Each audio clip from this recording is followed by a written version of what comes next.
much time we got, Referee Joe? We're a minute to start. A minute to start. Okay, cool.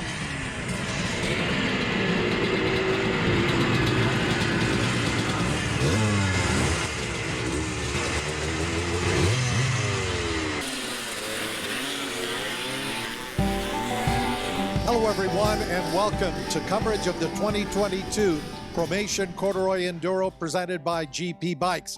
And Blair Sharpless, today we're going to take a look back on what was a tremendous Friday at the Cord. We had just about a little bit of everything: e-enduro, e-mountain bikes, vintage GP, and a great show and shine. Yeah, there was a lot of great looking old bikes out there, a lot of old riders on them.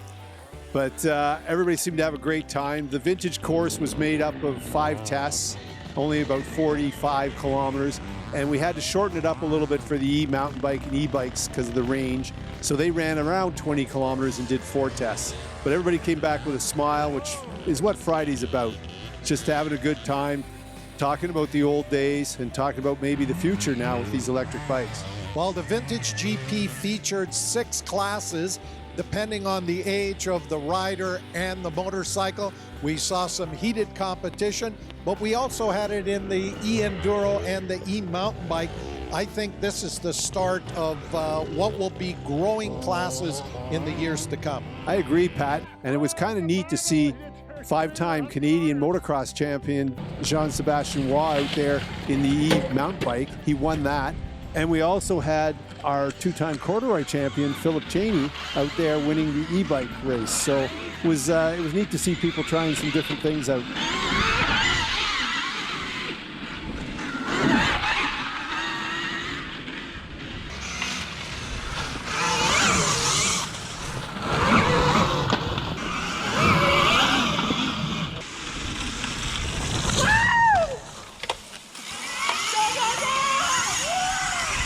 And when the racing was all over, we of course had our show and shine.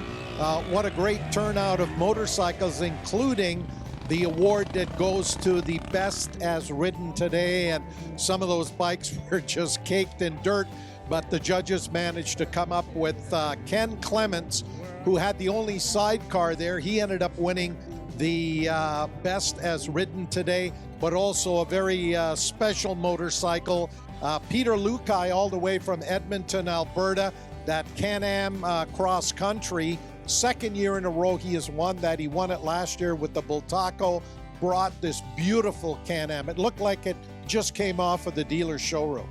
Yeah, and I was a Can-Am guy, and I didn't even know they made this model. It was made for the desert. They only sold it in the Southwest states, but Peter told me that 60 of them were made. But anyway, yeah, beautiful bike. I love the sidecar, the history of that. It used to be enduros had to have sidecar class in order to win the team trophy. You had to have a sidecar on your team. And but you know, they slowly but surely disappeared. The trails are way too tight and gnarly for them now to get through on a sidecar, but it was neat to see it leave the starting line. Yeah, Ken Clements from Auburn, Mass.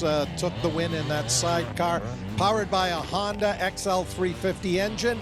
And also a shout out to Brian Klepacki, who won Best Original Condition on a Suzuki PE 250, and then Best Restored went to Dave Butler from Utterson, Ontario, with a beautiful Greaves TFS. So show and shine was fun and great to check out all of those vintage motorcycles, many of them that were raced in past decades at the Cord. Yeah, it was great to see the guys finish the Cord on the vintage portion there, and then they put all their bikes out for the show and shine, get judged and that sort of thing. It also gives them a chance to stand around and talk about the day's ride and the bikes and that sort of thing and what they did. So it's a real great coming together of old corduroy riders, guys who rode it in the 50s, the 60s, the 70s. And of course, after we wrapped up all of the awards on the podium stage, it was time to get serious, really serious sound tests for all of the motorcycles. And of course, right after that, in the early evening, that riders meeting that you were there front and center, Blair. Yeah, a lot of questions, a lot to tell the riders. We got 2 days of riding. There's a lot of things they need to know, especially the corduroy being such a hybrid event that it is. You know, we have an impound, we have a final motocross, we do sound tests, we have roads that you use on the transits. So there's rules and laws of the road they have to follow. So there's a lot for the riders to know, and we get a lot of riders who have either never ridden an enduro or they've never ridden the corduroy. So it's a very specific thing. So the riders meeting goes on for a while and a lot of questions afterwards to answer in that. And then everybody gets off to bed for that early morning start.